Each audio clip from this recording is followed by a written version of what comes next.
یکی از تمرین‌های دیگه که بازیگرا باید انجام بدن طریقه صحیح نفس کشیدنه، یعنی تنفس از دیافراگم. یعنی چی؟ یعنی بچه‌ها وقتی ما میگیم پایین نفس بکشین، وقتی از بینی نفس رو داخل میدین باید پرده دیافراگم شما باد بکنه، یعنی شکم جلو بیاد، و وقتی که تخلیه میکنین از دهانتون نفس رو تخلیه میکنین، هوا رو خالی میکنید، باید پرده دیافراگم برگرده، یعنی شکم برگرده به حالت داخل. این طریقه درست نفس کشیدن برای بازیگراست، یعنی بهش میگن تنفس دیافراگمی.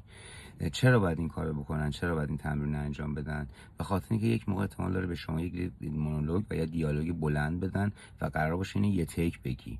اگر این تمرین رو نکرده باشی و دیافراگمت آماده نباشه و تنفست مرتب و منظم نباشه، قطعا وسطش به نفس دادن میافتی و یا تنفس میخوای بکشی یا این کارو بکنی و این احتمال داره حس دیالوگ